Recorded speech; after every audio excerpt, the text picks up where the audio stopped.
Nama DN Aidit tak bisa dilepaskan dari PKI. Aidit menjadi tokoh utama PKI pasca pemberontakan 1948 hingga 1965.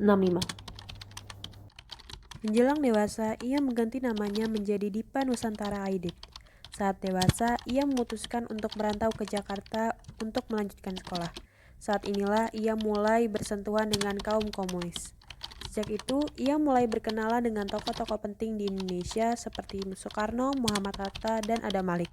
Karena dukungan Soekarno, PKI dibiarkan berkembang di Indonesia. Di bawah kepemimpinannya, PKI menjadi partai komunis besar ketika setelah RRC dan Uni Soviet. Ia juga membangun berbagai organisasi. Berkat kerja kerasnya itu, PKI memperoleh suara terbanyak keempat dalam pemilu. Mulai saat itulah mereka mempengaruhi kebijakan Soekarno. Puncaknya terjadi pada tanggal 30 September 1965, sekelompok prajurit menyerbu rumah para jenderal yang mereka tuduh akan bertindak makar terhadap Soekarno. 7 jenderal dibunuh secara sadis dan mayatnya dibuang ke dalam sumur. Keesokan paginya mereka merebut radio Republik Indonesia dan mengatakan bahwa mereka telah menggagalkan kudeta. Eksekusian. Setelah menghilang, akhirnya keberadaan Aidit terdeteksi oleh pasukan TNI AD di Jawa Tengah. Ia akhirnya dieksekusi mati di Jawa Tengah. Syam Kamaruzaman.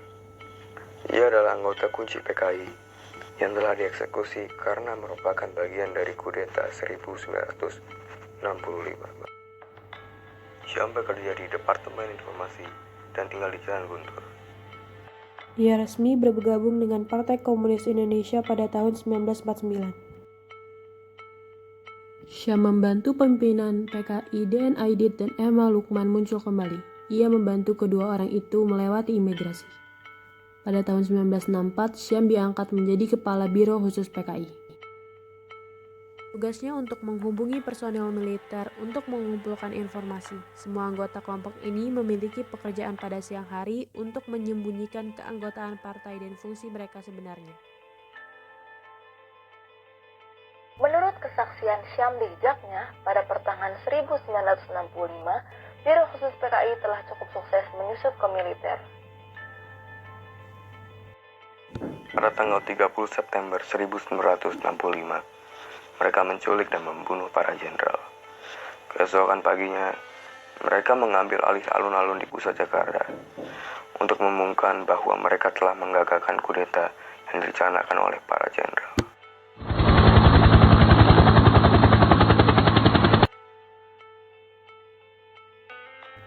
Sarwo Adi Wibowo adalah komandan resimen para komando yang ditunjuk untuk memimpin pemberantasan pemberontakan PKI di Jawa Tengah.